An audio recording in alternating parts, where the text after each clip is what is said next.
Good morning. Good morning. Welcome to Rise and Thrive with Dr. J. Nicole, where we are rising in faith and thriving in purpose. Today's episode is entitled Walking Through Fire and Not Burning: Faith, Friendship, and Healing After a Cancer Diagnosis. In this powerful episode, I'm going to be joined by cancer survivor Kamonya Omatete, and we're going to explore what it means to rise and thrive when one of life's most difficult diagnoses presents. Kamaya is going to speak from the depths of her lived experiences, where suffering collided with spiritual surrender, and how she's emerged not just surviving, but shining. This is a conversation about joy, setting boundaries, and reclaiming self worth, and seeing God even when the road is dark. And before we jump in, let me introduce you all to Kamanya. She's a breast cancer survivor, a thriver, a fellow social worker, my soror, and a powerful sister in Christ. Diagnosed in 2021, Kamanya has not only fought through the storm, she continues to live with purpose, grace, and unwavering faith. With more than 32 years of experience in social services, including 25 in child welfare right here in the DC metro area, Kamanya has been a beacon of hope, service, and resilience for countless families. She's been married for 23 years and is a proud mother of two, one in college and one in high school. We're going to get her to college next, if that's what she chooses to do. Her journey is a living testimony of how God never left her side, and Kamanya is deeply grateful for every step and is honored to share her story, one of healing, strength, and divine faithfulness. Welcome. You so much. Love it. Thank you. You're welcome. This is all you. This is all You. you. So thank you for being you. Thank you. Thank you for being you. All right, Kamanya. So I guess we can jump right in. Take us back to the moment where you received the diagnosis and just what went through your mind on that day, or even if there are events that led up to it, feel free to give the background story as well. So I am going to give the background story. So my grandmother, my maternal grandmother, was diagnosed with breast cancer Hmm. in her 50s, but lived to 90. So because Man. I knew that, I started my mammograms at age 35 because I knew there was a chance for the family history of getting breast cancer. So in 2021, in July, I got my annual mammogram. I did not miss COVID in 2020.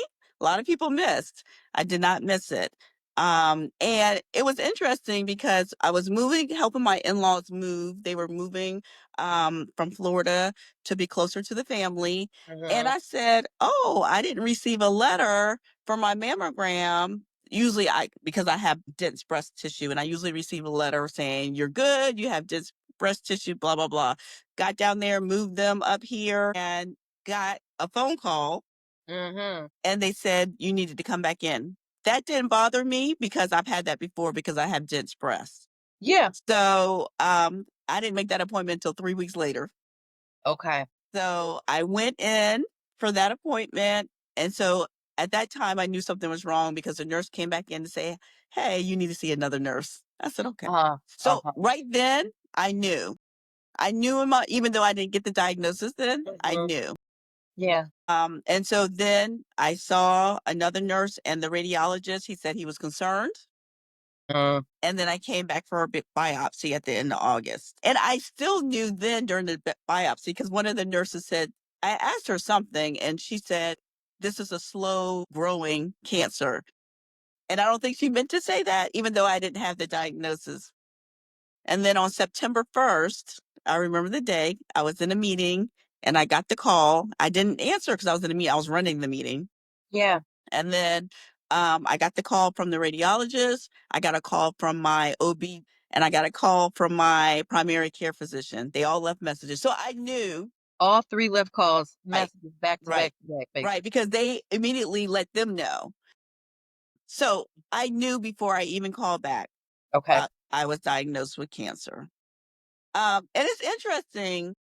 I was a little shook up, but I Mhm. was not like 100% scared or crying because I knew this is why I go every year Yeah. to get Yeah. my mammogram every Yeah. year, every July.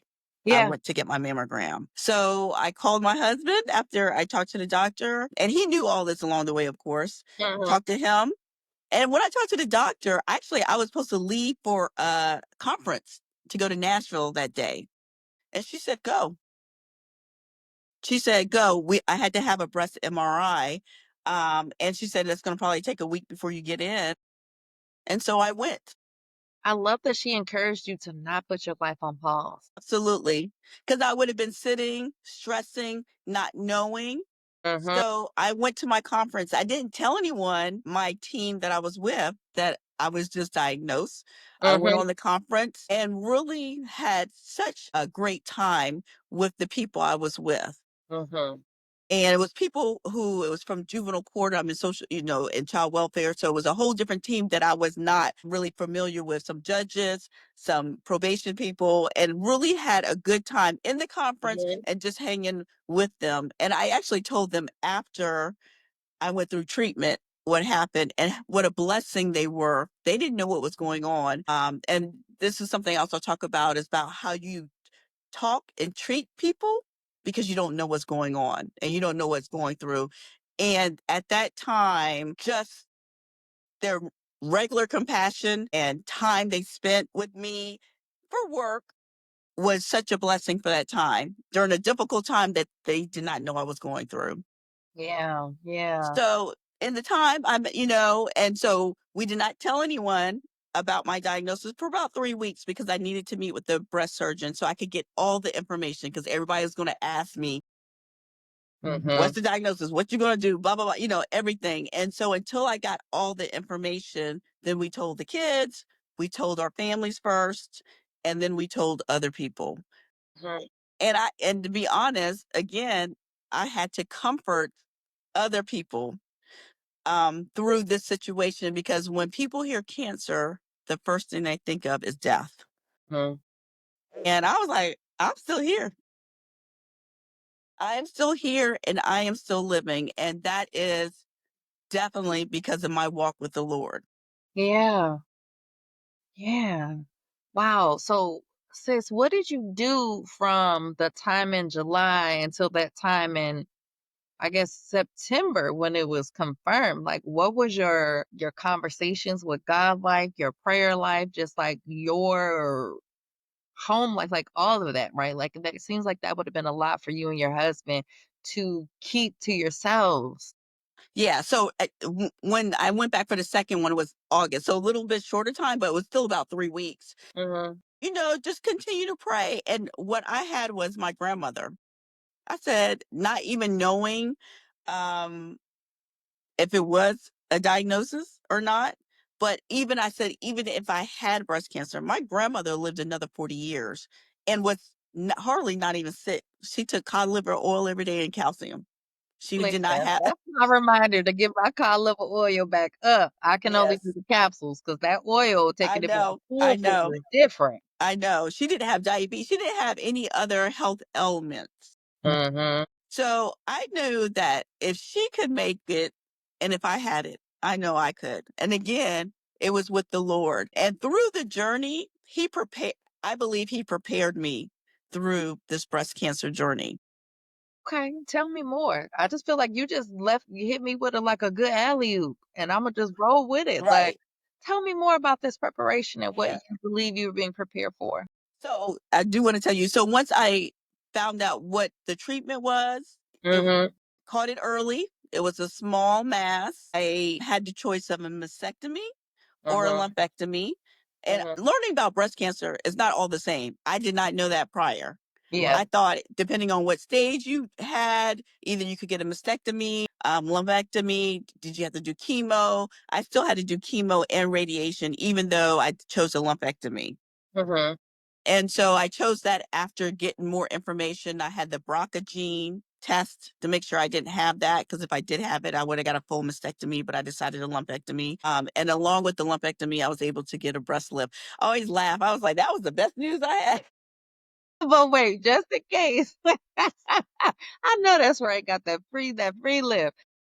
Just in case anyone watching or listening doesn't know what a mastectomy or a lumpectomy is, could you break that down simply? Sure, a mastectomy is where they take out all of your breast tissue in your breast and your nipple. They really take your breast. And if you have enough skin, they make you use your skin to, if you would want to have a reconstruction of breast, they can use it. There's some women who would rather go flat, and I'm Mhm. not mad at them. So they're just going to take your breasts and that's it.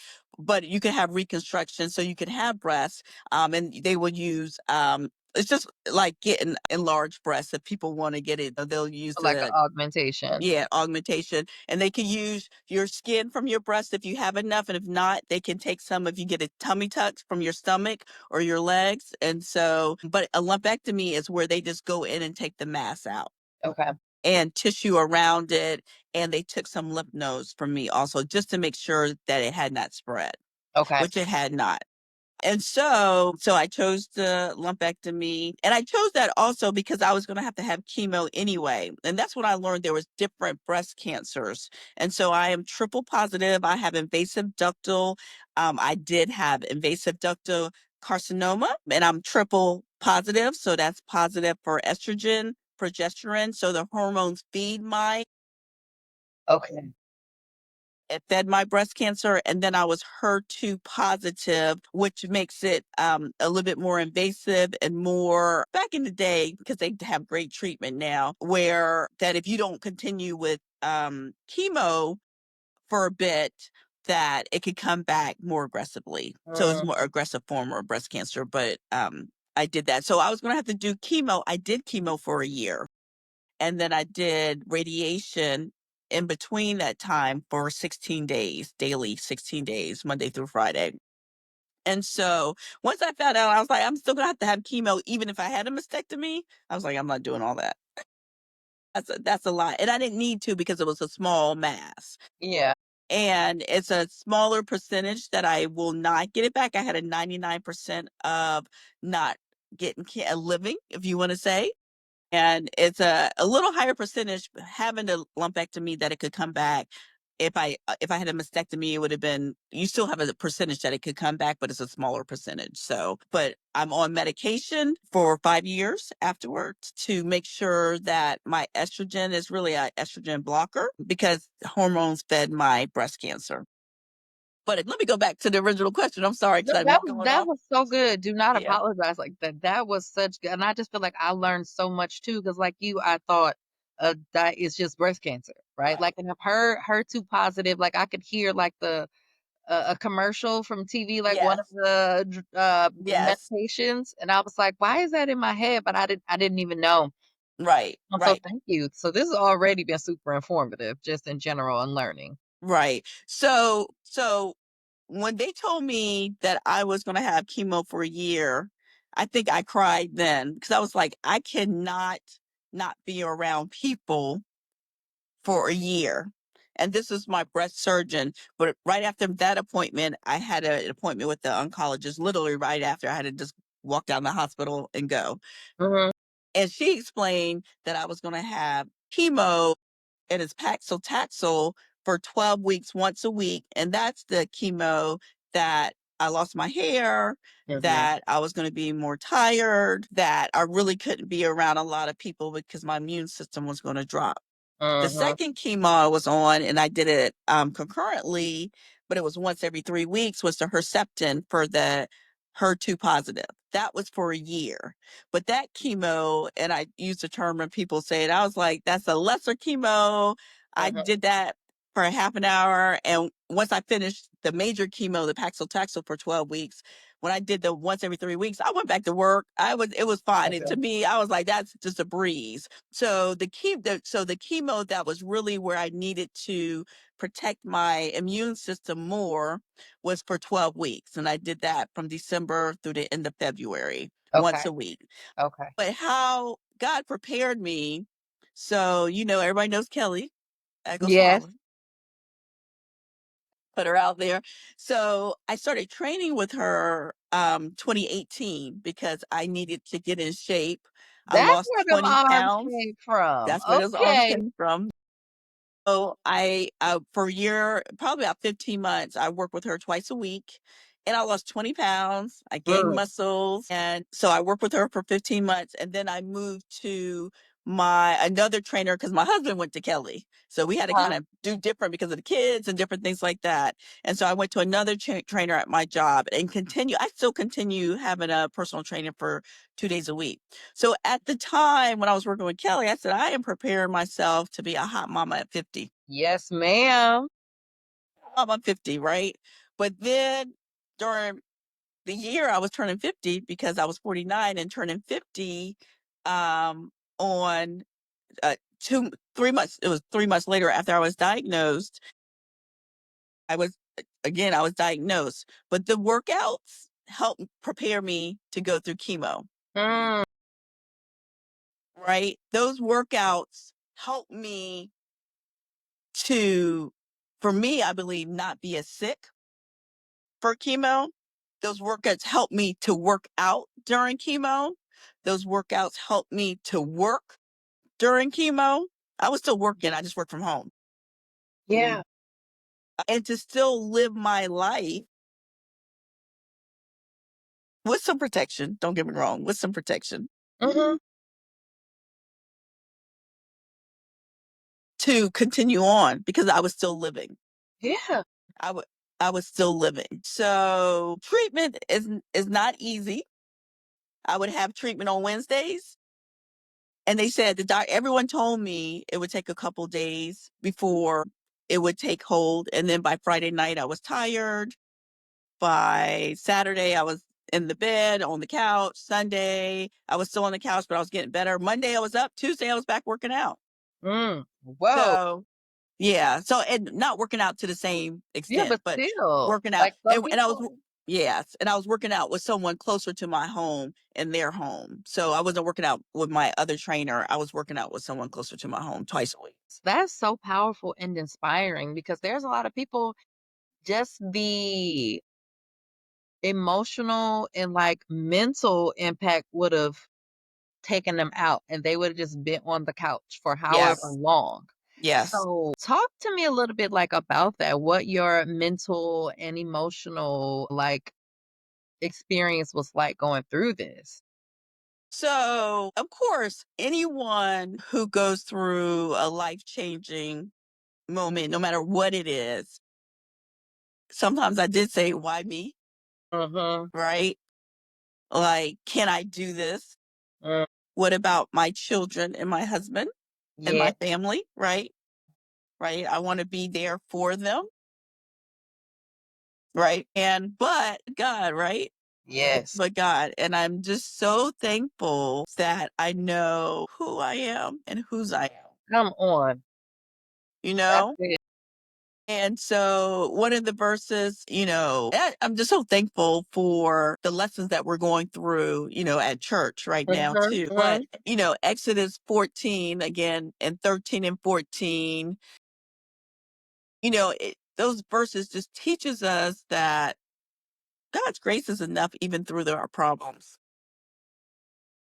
Do you What have to I'm have that up so that the audience can get that gem? Because that's their 14. I thought it was 14 and 14 for me, but it's 13 and 14. 13 and 14, right. And so that when we are weak and vulnerable and struggling, he is there to help carry us through. And we have to have the mindset that, yes, we are going through the storm, we are going through the valley of the shadow of death.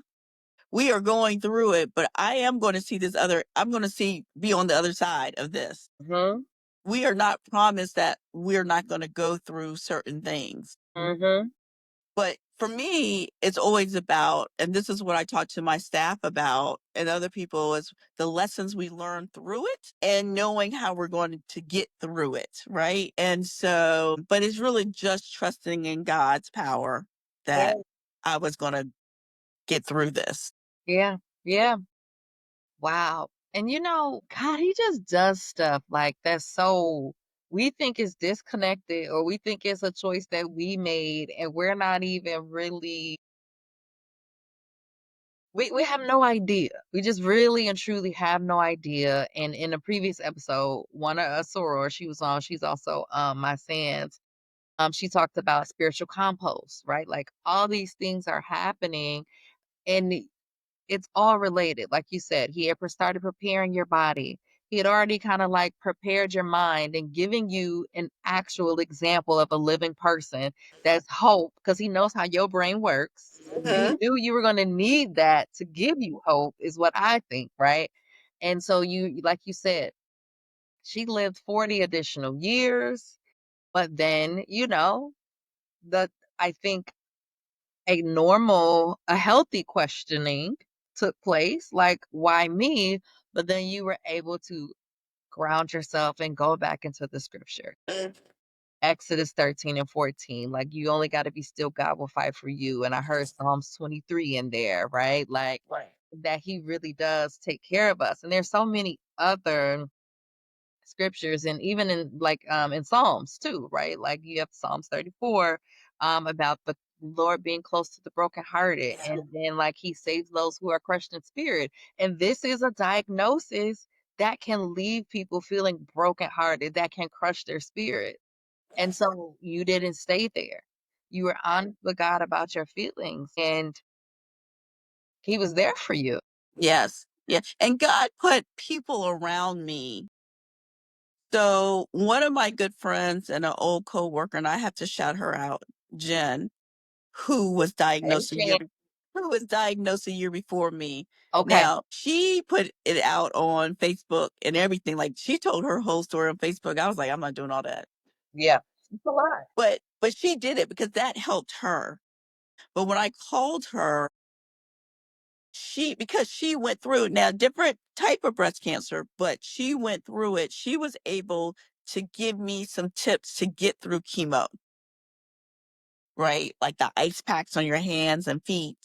She sent me this beautiful blanket, and different things just to get me through a book so you could remember everything because people ask you so many questions. Even if you have my chart, I was able to write everything down the doctor because when they telling you, they give you so much information. And then I met other women. My neighbor had someone for people to check in on me. And so when you're surrounded by yourself for women who have gone through it, and that's how people that you want to be around people who have gone through it, who could give me different advice, even though it may not be exactly the same, was so helpful during that time. Also, what our family, friends, church people did while I was going through, we had people, the Dorches, and I'm shout them out too, every week cook us dinner for the family. Every week drove 45 minutes to bring us dinner for the family for especially the 12 weeks where I was going through, if you want to say the hard chemo. Yes. Every week. Marlene and Lou did Yep. that thing. Yes. Yep. Another friend got together with some other people and they sent us dinner every week for that. And I'm not gonna remember, but Sister Gwen made me some beautiful soup that I had for the entire time. And I felt that soup really like I could feel it working in She me. be doing them soups. Gwen does have you had her squash soup? No, I have not had the squash soup. She brought it to book club one time. I said, "Oh, this is a thing." Yes. It was so good. Yes. Yeah, so and people visiting prior to me doing chemo, calling, texting, my family, everyone, my good friends. It was so many people who were there to support in any kind of way.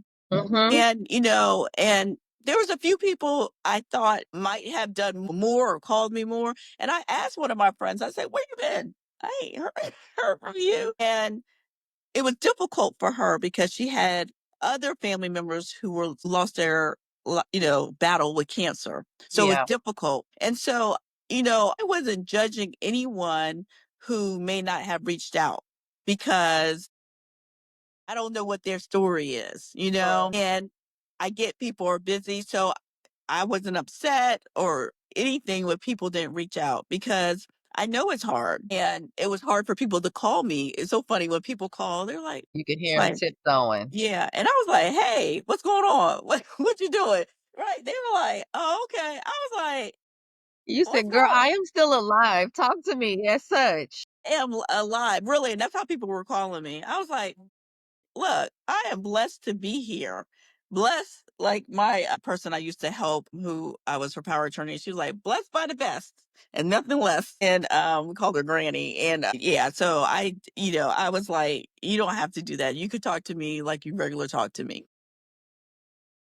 Love how the different communities that you were in really just showed up for you, and even sometimes people that you didn't expect, right? And I could see how that could knock a drop, put a little pause in you, like you said, when your friend that you thought for sure would be there, you're like, "Girl, hello, Right.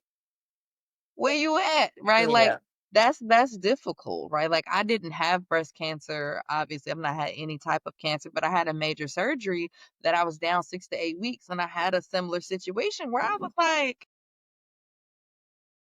"Hello, like Yeah. how are you?" And had to have like a difficult conversation with her about it, and that's really really tough.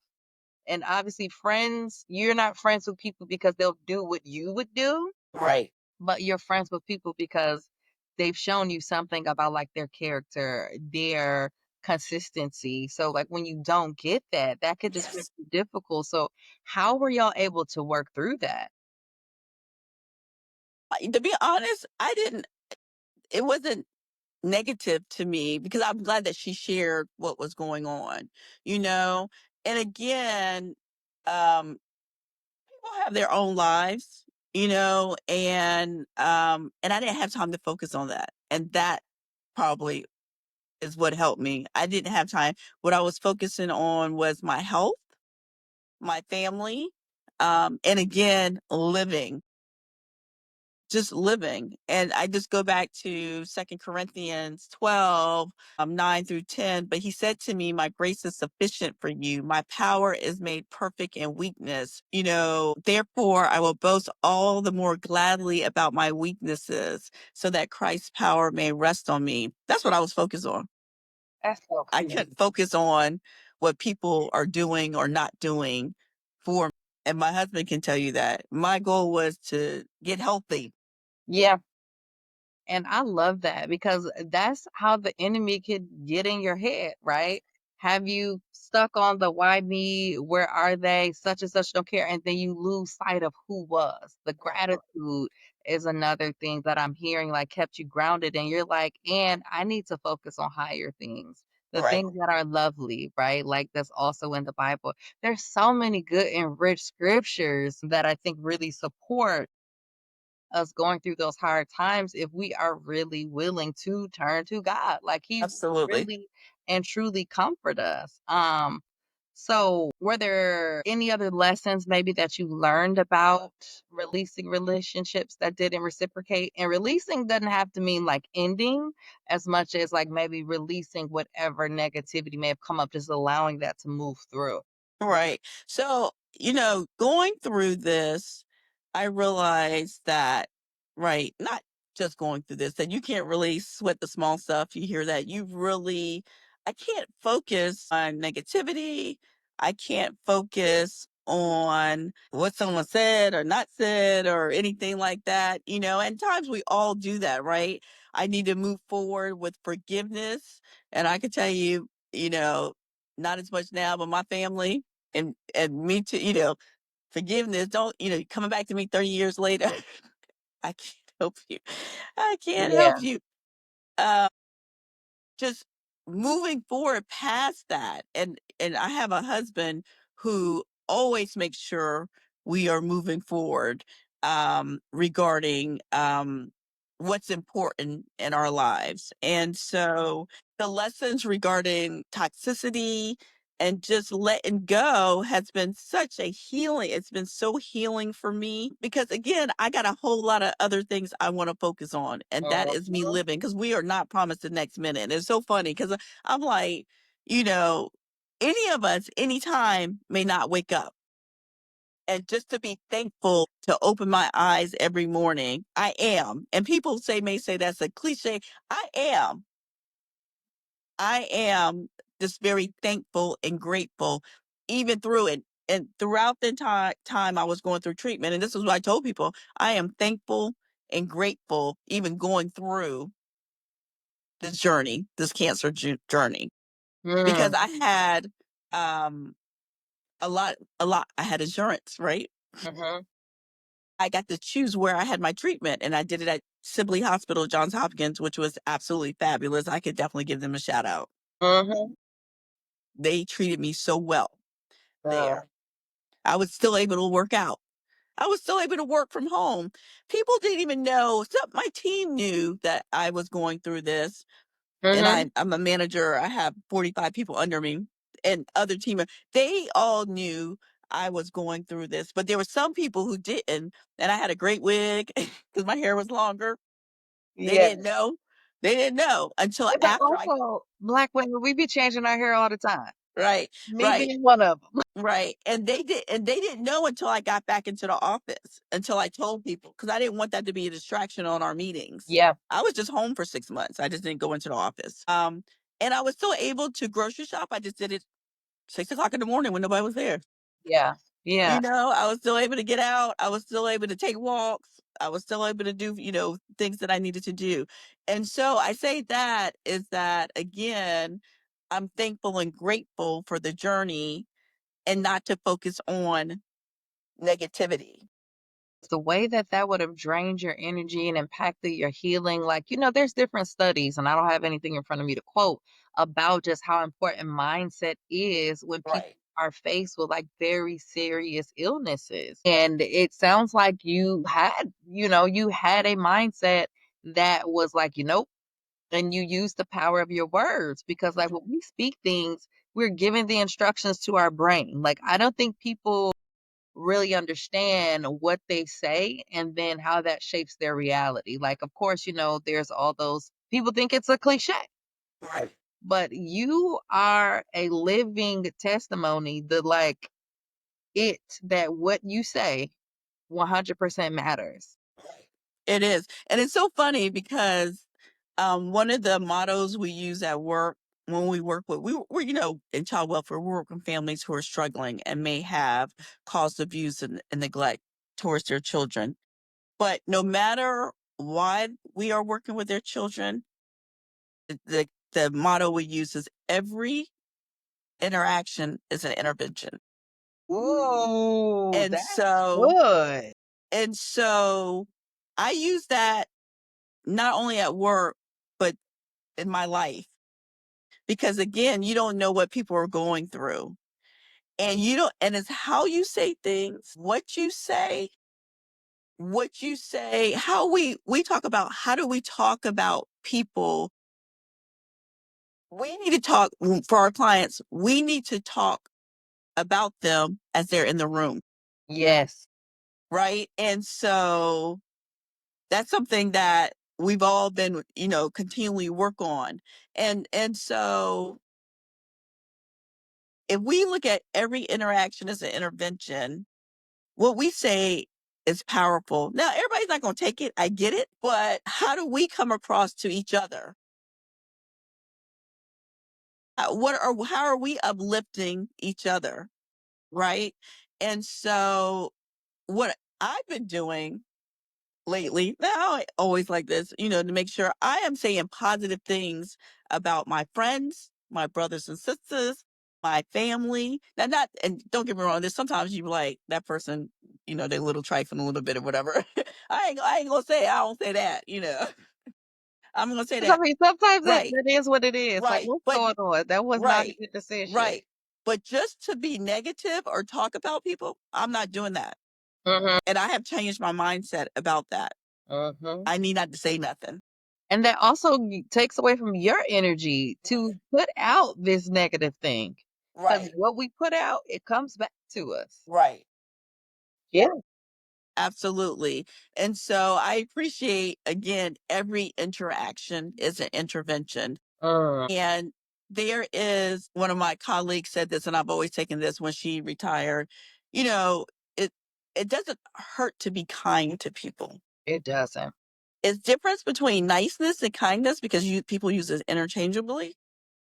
But being kind is really about a general concern and compassion for that person, right? And you think that, especially if you have a relationship with that person, you would, kindness will come out, but it doesn't come out. People know when you're real and not when you're real or Mhm, whatever. And mhm. so again, through not only through this journey and through growing in Christ, kindness don't cost a thing. And it benefits you, 'cause Yes. to say something nice means you have to shift into a different energy. And so then Right. shifting your own energy if for some reason you're not in a positive energy. Right. So you're absolutely right. And a lot of people, they're not, I think they take for granted the impact that they can have. They don't think that their words matter, or they just aren't tapped in into the intentionality that can come from that and what it can do for them, what it can do for others. Like, you don't have to be rich to invest in a person. Right. Your Right. words are an investment. Right. So to say all of that is that, right. So being negative causes sickness. Come on. Being negative, and we got negative people all around. You got it at work, you got it at home, you got it at church, you got it at wherever. In every Wherever environment, there are people, there is you have, right. negativity. You have negativity, right. But you're right. I'm not trying to take that negativity on me, right? Because one, my immune system is lower than most people. One, I mentally, I can't. I don't want that. I don't want that at all, right? And because you're negative, don't bring that on me. Keep that to yourself. But hopefully you would see something in the Lord that you're here. We all have struggles. We all have troubles, right? But there is a way to see the light. It may not come out the way we want it to or when we want it to. I know that's for a fact, but there's something greater, God, Jesus, the Lord, that we can hold on to. So, another scripture that I had was count it all joy, James 1, 2 through 3. And just, count it all joy, or consider pure joy, depending on what version you use. My brothers and sisters, whenever you face trials of many kinds, because you know that testing your faith produces perseverance. And then verse 12, blessed is the one who perseveres under trial, having stood the test. That person will receive the crown of life that the Lord had promised to those who love them. We all are going to go through tests, and we're all going to go through trials, but it's how you're going to get through those trials and those tests to Yeah, I the feel other like we're side. having Bible study. This feels so good. Yes, yes, So, yeah. So again, this breast cancer journey is one blip in my life, right? And we're going to have continued blips in my life, in our lives. And so, but again, just being thankful and grateful through the journey that I am still here. Period. yes. Thank you. Yes, I'm glad you're here. I am so glad you're here. So, were there any emotional wounds or anything that kind of came up for you while you were going through this process that it forced you to address? So not necessarily. I mean, again, when I had to come to the, when you think about, okay, somebody didn't call you or whatever, some of your friends or some of the people that you may not have been there. Don't get me wrong. I did say I definitely had to focus to make sure I was taking care of myself. But you think about, like, why are they not reaching out? And you think about, abandonment issues, right? And Mm-hmm. so, but again, I had to continue to study because since I was home, and had more time instead of running around doing what I'm always running around. I had time to really reflect on the Lord's word regarding, again, that people come to you at certain times of your life, right? And not that they may not be gone, but there's different phases. We are not the same person when we started. Thank God I'm not the same person when I got baptized. You are ever growing, right? And so it's been a growth period for me through this, right? And just about relationships, because I do give a lot in relationships. Mm-hmm. And for the people who are close. So I'm a woo. If you do the 5 strengths, I am a woo. Ooh, I'm a woo. And I never meet a stranger. Yeah. right? And so, but I'm also a relator where I have people, I'm just close. I have a close knit group close to me. So it's so interesting that it was kind of opposite. And I love to meet people and talk with people. And what people say is, I keep in touch with people. Like if my colleagues move or whatever, it may not be every month or whatever, but I'm always reaching out. And sometimes you expect the same people, the people to do the same thing you, and they don't. And so that's something Yeah. that for me is still, a continued growth that um everybody ain't gonna do like you do. Come on, yeah. Yeah. And that also speaks to it that it's a strength of yours. And sometimes what we do organically and naturally, what we think is so simple, is really a superpower. And it would take everything for a person to even attempt to manage that or even think in that way, or it doesn't even occur to them because that's not a gift that they have. And I Right. get it. We do. Like sometimes how we treat people is how we want to be treated. And that is Bible, right? Treat others how you want to be treated, the golden rule. So, or love others as you love yourself, right? So Yeah.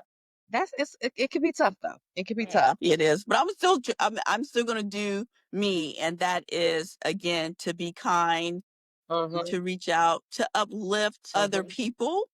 And I definitely be promoting people's businesses that I'm close with. I'm gonna make sure and so I'm gonna be me.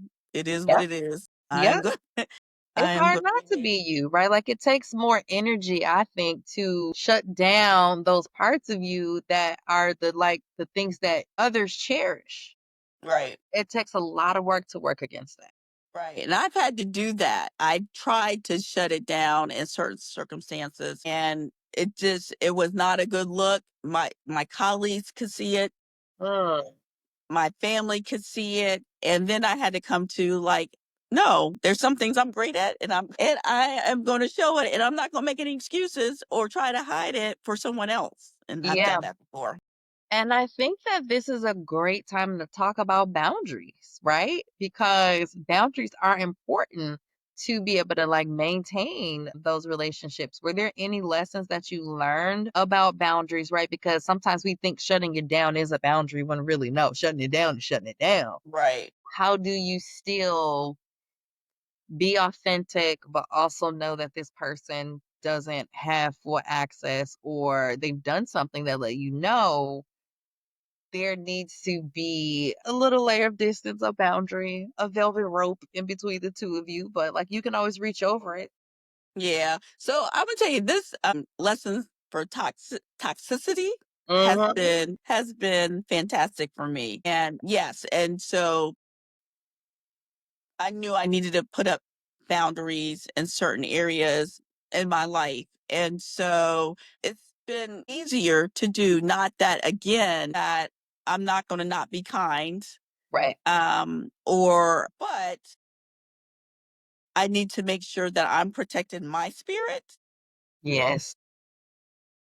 and I need to do that if you want to say at all costs. Why would I let issues or people come into my spirit to change my spirit and who I am for the Mhm. negative, right? So it's not good when um, things are put upon you and your outlook is different. And it's not who you are. Not that everything is rosy or anything like that, but it's not. And so I've done that. I'm doing that in certain areas, and in certain areas, learning to say no. Certain Yeah. areas, yes. And And so, that's and I'm a Bible person. too. Yeah, yeah. Let your no be no and let your yes be yes. Right. Yeah. So I'm definitely do that. But I also want to make sure that, people say, and my kids say to you do too much. But my gift is helping others. And some of that I enjoy doing. I don't know what I would, do no matter if I'm working or volunteering somewhere. This is what I enjoy doing, helping others. And I am going to continue to do that. So how do you do that without it going too far, really being too much and it becoming burnout? So again, for some things, if I need to say no, if I'm not enjoying it, then I need to Mhm. say no. I Okay. need to be like, Absolutely not. Because there's times you do stuff and you may not fully enjoy it, or that may not be um, your it, and saying no. And I have done that. And there's some things I've had to put on the back. I need to be at sorority meeting more. Listen, that's both of us. That's one thing. But right now I'm doing other things, and so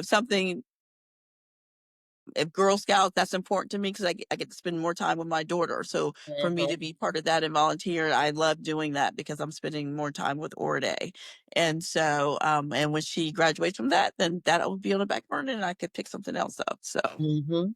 Yep, there's seasons for everything. yeah, there are seasons for everything. Yeah. So what were some of the faith practices? Obviously prayer, but what were some other faith practices that really helped to keep you anchored throughout your journey? So, thankful for COVID, staying connected with the church, even if it was virtual. So that was good. I've had people, praying with me regularly during the time. Reading, I had more time too. And I did work, and my job is really more than a 40-hour a week job. But when I was working, it was 40 hours a week. I would get Yeah. off, turn it off. I had people covering for me. Yeah. I wasn't doing all the extras. I just did my 8 hours. And so I had more time to read and study, and again, pray. But I did have people coming to pray virtually. And there was a few people who came to the house and everybody wore masks and everything and to pray for me. Mhm. So, yeah. Yeah. And that's another layer. So you have this diagnosis. You got diagnosed during COVID. What? I'm trying to think. That COVID is like all a blur. So I'm trying to think what was happening in July 2021. So we're a year past George Floyd. What else was going on at that time? Um, Hmm. we had just during 2021, the new president was Biden in during that time. But for COVID, I've gotten COVID 4 times. 4 times. What? I had Four it once times. and I just got it in November. Yeah, This I had it past 4 times. November. Yeah, I didn't get it until after I was diagnosed, and then I went back to the office and I wore my mask. I um I guess I came in contact with someone who had COVID, and I was able to take the medication would help, but it definitely took a while for me to get my energy back. And then I got it again, and then it didn't take as long. The fourth time I really was like a quick cold, but I was on the Paxlovid each and every time, which was very helpful because my immune system is lower and I still wear masks like on planes or other areas and different things like that. Yeah. And so, yeah, so it was a challenge. I was able, because COVID was already over a year, Mogi was able to come into the chemo room with me. We had our own room. I know my friend Jen, other people couldn't come in because she got it in 2020. So it was right at Yeah. COVID time. So, Everything yeah, was shut down. yeah. So anyway, but I'm here. Just again, very thankful. I'm just thankful that I could share what I know with other women because I have talked to other people, not just with breast cancer, but just with cancer, depending on what medication they're on, because it's similar things, and give them encouragement, send them things that could be hopeful, men and women, and just be a bright light for someone else as Jen and other women were to me. Yes, I love that you're not just keeping it for yourself and that you're passing Yeah. it on and shining your light. How did God show up for you in some unexpected ways during this time? Good question. I think it was through, to be honest, is my spirit because I didn't expect, again, when you hear a diagnosis of cancer, it's like, woe is me. Would I be smiling? I mean, I generally don't, honestly, was smiling. Like the Mhm. picture you saw me with no hair, Yeah.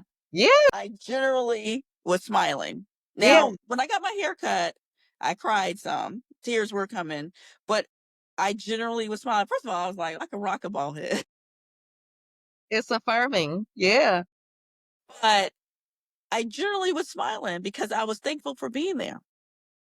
I got my hair cut 4 weeks after I started chemo, cut it off. And so The way he showed up for me was, I really believe through my spirit that it was not, and it wasn't fake. It wasn't me trying to be strong, because Mhm. people probably thought that. It Yeah. wasn't. It generally was of joy and peace. My Mm. blood pressure throughout the whole time was not even high. They were surprised because they take your blood pressure every time you go. And Yeah, then when I had other appointments, was never high because I had that peace and I had that joy. God. Listen, and that peace. What a peace beyond understanding. Yeah. Right. So really, and when I went to get my chemo and I had my wig and it looked better than originally, but I had my wig good. I was not going in looking like a chemo patient. Mm. I was not going in, and I got my wig. Like, it was like I had to cut my hair 4 weeks after I started, and they told me, the doctor told me, 4 weeks after I started, your hair, most of your hair will be coming out, and that's when it happened. And so really, I did have a peace and calmness throughout my treatment, which was surprising. I cried some throughout a little bit, but I really didn't cry until I finished my treatment, which was at the end of November, beginning of December 2022. So I started treatment in December 2021, chemo, and I finished in December 2022. And then I cried the whole month of December. Literally, I cried the whole month of December What kind of and tears like was were really these? crying. And I think it was just knowing, one, that it was done, but also just releasing all that I probably was holding. Yeah. Literally, I cried. I mean, it was not little cry. It was like crying the whole month of December. And I remember that. And I was just like, but I was just releasing everything and I was thanking God. Yeah, crying is not all bad. Like we give such a negative connotation to crying, and it's like it's built-in release. When you can't say nothing, you can't do nothing. Like that doesn't mean you have to hold it and bottle up. You're giving God praise. It's natural sometimes for that to come when you really are in that space of gratitude and just thanking him for what he's done, and that like how huge it is, and just like what you went through, and you know that you couldn't get through it like without him. Like, and so what can you give him? We can't give God anything. So our praise, right? Like, and our tears that come with that, and giving him just like the glory, and just, man, like it just takes over. Right. And I'm glad you allowed yourself to do that, because there's so many people who they just hold that thing and then it's stuck. That Yeah. was like the last part of the process, right? So like, yes, you're genuinely smiling like throughout all of this, but you were also afraid, right? Like, cause you don't know, but you kept your eyes focused on God. And so there was part of you who probably had to be brave to keep going. Yeah. And I'm a crier. And I'm not ashamed to cry. I'm a Good. crier. Good. So, but really, it was really interesting. I was not trying not to cry, and I did cry Okay. at some through. I was not trying to not to cry. I really wasn't. I really just knew that God was going to see me through this. Whatever happened, He was going Yeah. to see me through this. Yeah. So, That's so good. Cause he didn't just take you that far to leave you. Good yes, God. Okay. yes. So, how are you learning to live really like or how did this experience teach you to like live for yourself and not just for others, right? Like you're a social worker, you're always helping other people. What did this teach you about bringing some of that attention and focus back in on Kamanya? Right. So, yes, that I definitely needed to bring some more attention back to me. Actually, I started that before that, and even before COVID, just like making sure, one, to spend time. I don't mind spending time by myself. So during my birthdays, my husband, he was like, your birthday gift was like, I could go to a hotel by myself for one night, get my massage, whatever treatments I wanted, which was so nice. Mm-hmm. And then I shared it with another sister one time, but we just had a fabulous time and I just wanted to sleep.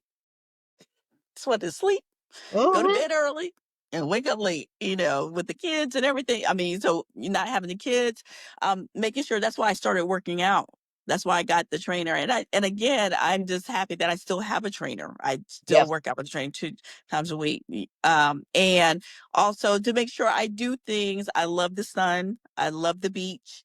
And Mhm. so Mogi and I had not had a chance to really travel that much since my treatment. You had COVID, then the treatment, and we really didn't have time. Now, I did go to the beach with my cousins. We had a cousins trip in Love that. 2023. We did. We went to St. Petersburg, which was beautiful. But Mogi and I, just recently went to Hawaii.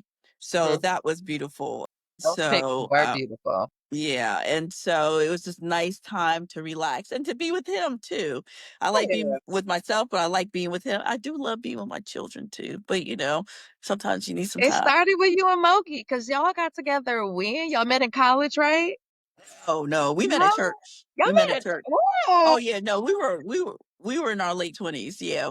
We met at church. We dated. We met back in the day. This is so back in the day. It was we met at church, but we got together. It was December 31st, 1999. Mhm. And so that's when he asked me 1999. out. He asked me out, and then we started dating, and then we became exclusive.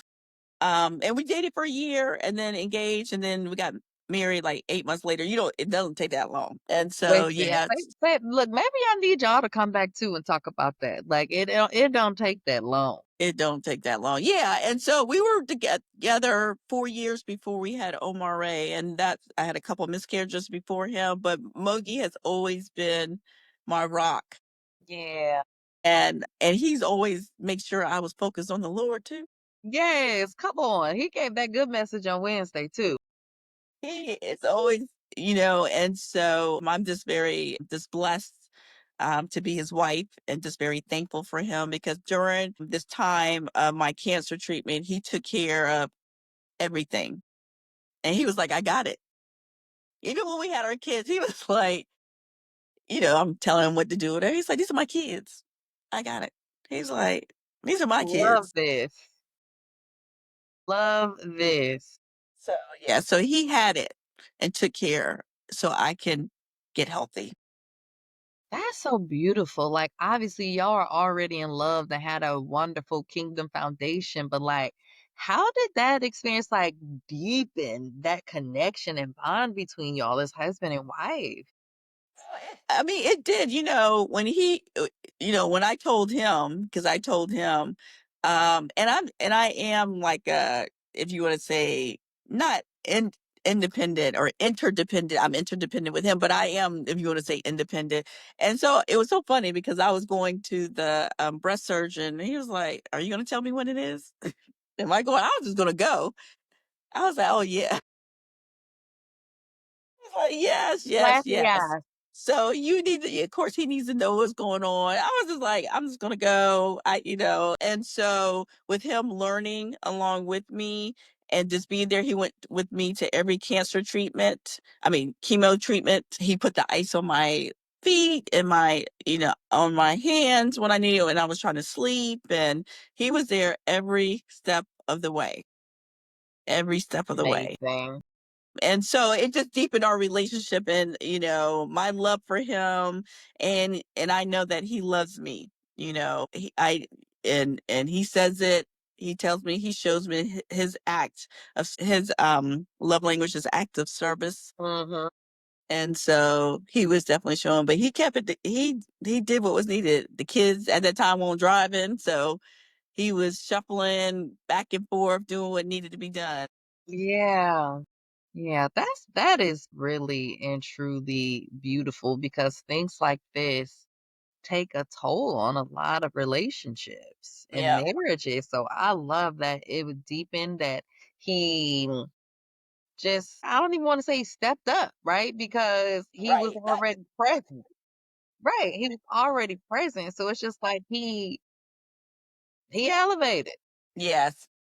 Yes. That's Yes. wonderful. I love that. So what does living on purpose look like for you now? To enjoy each and every day, to enjoy life, Mhm.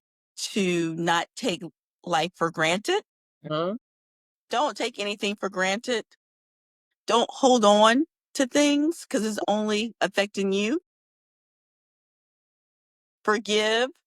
Not that you ain't got to still be friends with that person or whatever, but Right. forgive because forgiveness is about you. It's not Yes. about that other person and it's only going to affect you. Yep, When you're and we angry, right, we learned about forgiveness and reconciliation, right. When and that you're, them go together. yes. And when you're angry at whatever situation that person, it affects you. It's not even affecting that other person. And so again, I'm not holding on to that, but I'm also going to be surround myself with people who's going to uplift me. So this is a quick story. So I have another friend, and it's so amazing. You meet people at different times in your life, right? So you Mhm. got your childhood friends, you got your college friends. I got friends. I have a good friend who I met during birthing with her daughter, birthing class with her daughter and my son 20 years ago. I have Yeah, a friend that I just met now 2 years ago, maybe 3 years ago. Her daughter's a good friend of my daughter's from school, and we became good friends.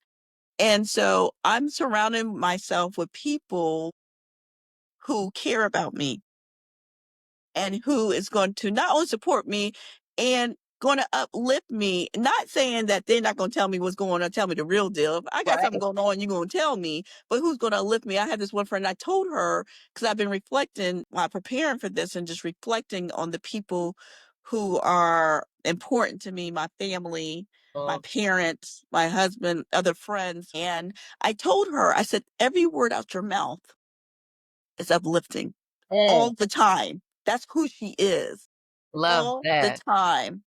And her name is Nicole, call her Nikki. Every time. And I just thanked her. I said, everybody doesn't have that gift. And I thanked her. And those are the people I'm surrounding myself with. And not that I'm not gonna be kind to you if you're not, because you have friends, you got acquaintances, you got whatever like that. But I'm not gonna spend my energy Mhm. on people who is not going to be uplifting and positive. And so that's what I've taken from that because life is too short. Right. The people who care about me are going to tell me if I'm doing something wrong or if there's an issue or whatever. They're going to let me know. It's not that we're going to agree for everything or whatever. That's not life. That's not real. If you're agreeing 100%, that's not, they're going to tell me. Right. And so I have some good friends. And I know I forget everybody. I probably shouldn't have named names, period, because you forget people, It's you know, alright. If you wanna and send me a list of people, we'll put it right. in the description so Yes, everybody can get their yes. shout out. Stephanie, and it's just, and I got so many people at church and everything too, is that I'm going to be positive, but if you're going to be negative and talk negative all the time, I don't have time for that. No thanks. So Yep. that's where I am. Sister Nicole is another one. Oh my gosh. She's always This is a different Nicole. This is two different Nicoles. okay, So okay. this is two different Nicoles. So the person I was talking about is a different friend named Nicole, but Sister Nicole always Mhm. positive. So yes, Mhm. yes. Yes. So then what does joy look like for you today? Joy is having peace. Joy, peace, having peace. Um, being happy in terms of just in my soul, Mm. right? Being happy in my soul. Just again, thankful and grateful. There was, I think about a couple songs, and I have this in my notes. All right, a couple songs, Okay. and we sing this at church. Of course, every praise, right? It's Every you our praise, God, every word of yes, worship and and one that God's accord. my savior. He's my healer, and He's my deliverer. Right? Definitely, that is joy. And also, I love India Ari Mhm. and the little things. I don't know if you noticed all it, I the sure little things. do. So, and then she says, it's the little things and the joy they bring. I got everything I prayed for and a little more. I thought you were gonna say strength, courage, and wisdom because I can hear how that one would apply too. Yes. Yeah, that India, that's the thing, girl. I went through my India hairband phase like a lot of people probably did too. And So, yes. yes, that every praise song, like, many a times that one has gotten me choked up at church. Yes. Many a time. Like, and just that's what I was like referencing earlier, where it's just like there's nothing you can do but like just let it pour out because you don't have the Yes. words for it. And so like it will literally pour out. Yes. So I'm so happy that you can experience like joy, living in purpose, because obviously there are some people who don't win this battle, right? Yeah. And also, it's not uncommon for a survivor or a thriver like yourself to experience like post survival guilt or confusion around even identity once it's over.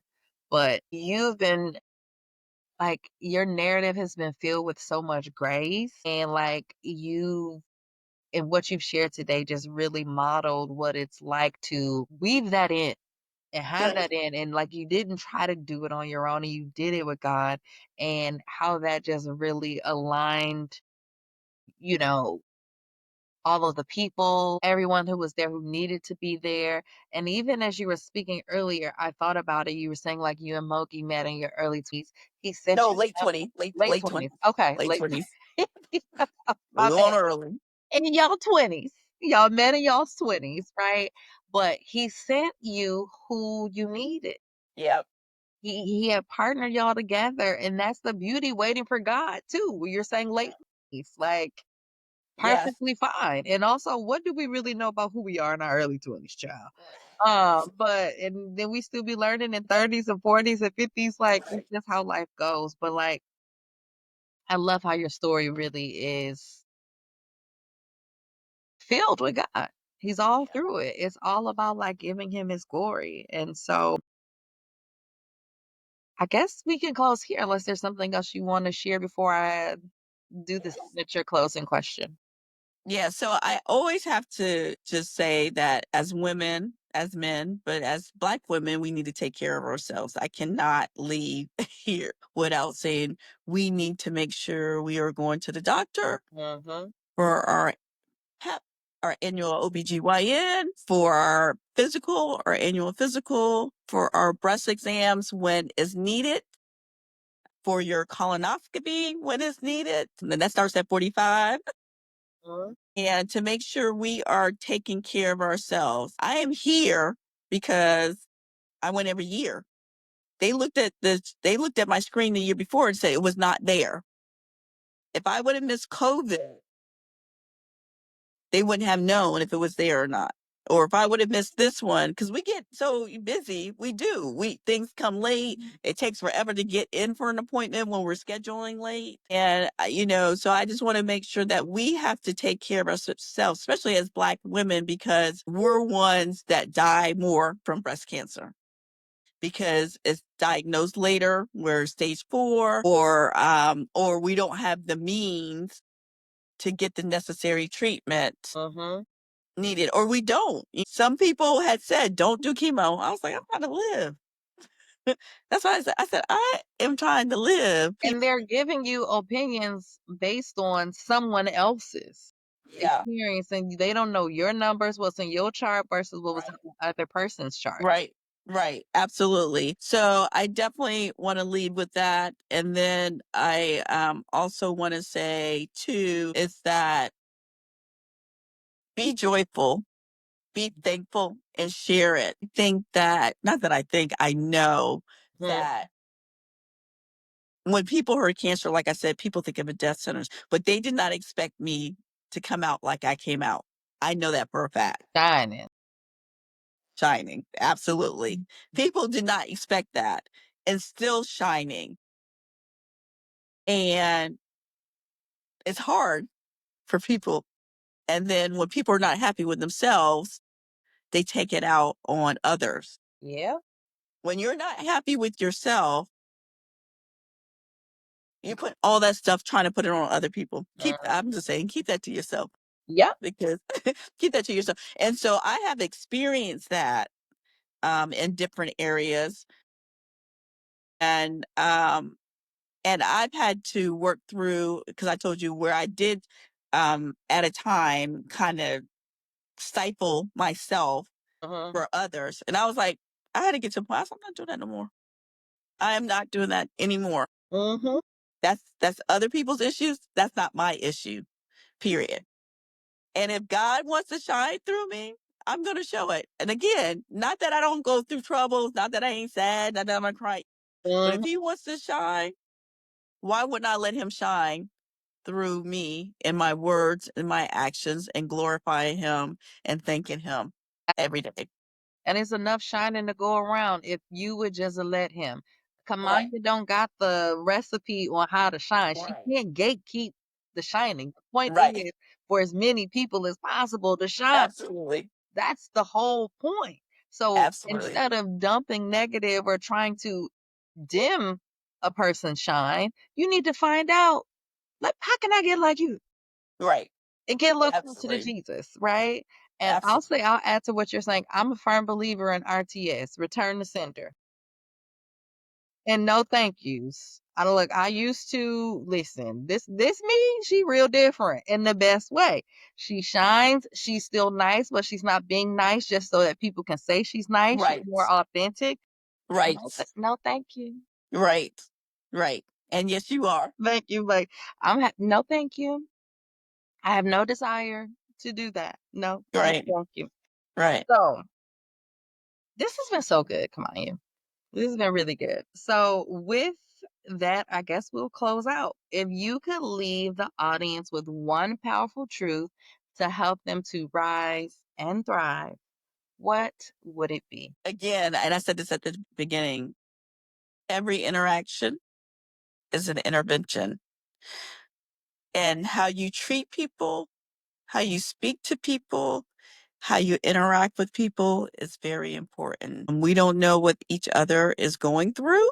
And not that you have to know what people are going through, but be kind to others. Be kind to yourself. It starts Yeah, with yourself. Because if you're kind to yourself, you're going to be kind to others. And so, and just be joyful and have peace. Count it all joy. You are here today. You are here right now. Count it all joy right now. right now. Thank All you. right. Well, thank you so much again. It just makes me more excited that really saying it out loud how connected we are. We're connected professionally. We're connected through our sorority. We're connected through Christ. So I'm glad to be able to have you here and share this space with you for you to be able to share, be vulnerable, and give God his glory. And I know this will touch who it needs to touch. And so just thank you. I appreciate you accepting the invitation. And thank you for inviting me. And thank you for allowing me to share my story. It really has helped me, and especially just reflect and talk to people about, just how they had supported me through this time. I really, and how I could have been a better friend in some areas. So it wasn't just reflecting me telling them, it's them giving me some information also. And because one thing to add to the every interaction as an intervention is that we all are ever changing, right? And so in my field, I tell professionals that if you don't believe in change, you should not be in this profession.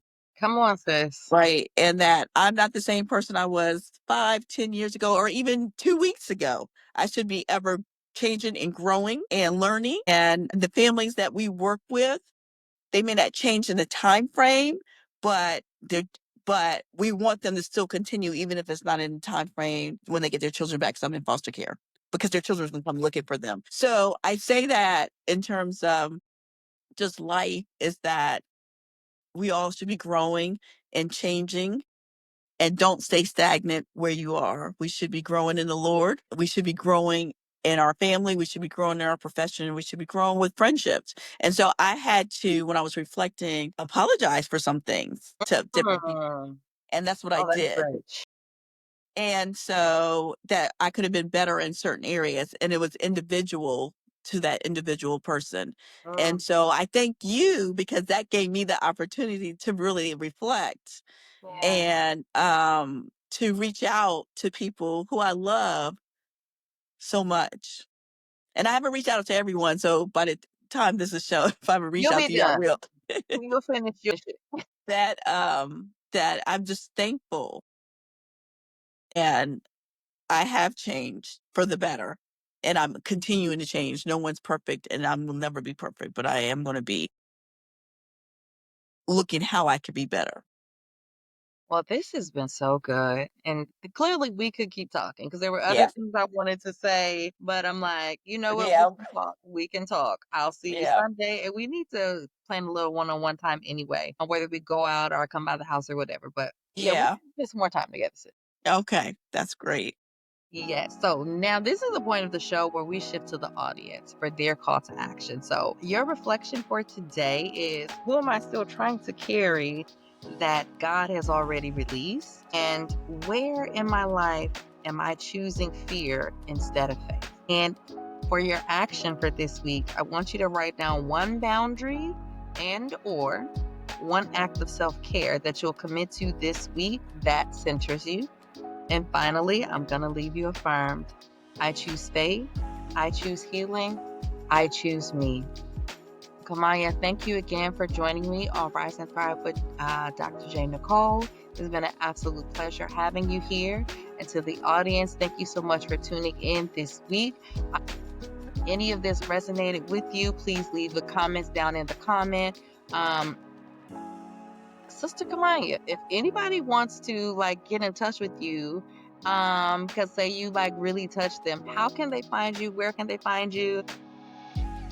So I am on Instagram, and it's easy. Kamonya Omatete. And my LinkedIn is not quite up, but that's coming up. So Okay. yes. Well, maybe So by the time this airs, we'll have it, but we'll put links down below for people yes. to find you to connect with you because you may have inspired someone and there or somebody might say, we need you to come speak and share your story. So Yes. we want to make sure that they have access to do so, but obviously with respect for your boundary. Yes. Uh, No, definitely. I'm open, definitely. Awesome. So always remember episodes drop every Tuesday morning at 7 a.m. We are on YouTube, Spotify, Apple Music. Feel free to go check out the merch. So if you go to evolvewithdrjnicole.com and you click on the podcast page and click shop the merch so you can wear your faith and show your support to this platform and continue to give God the glory. So we're going to keep rising in faith and thriving in purpose. And I will see y'all next week.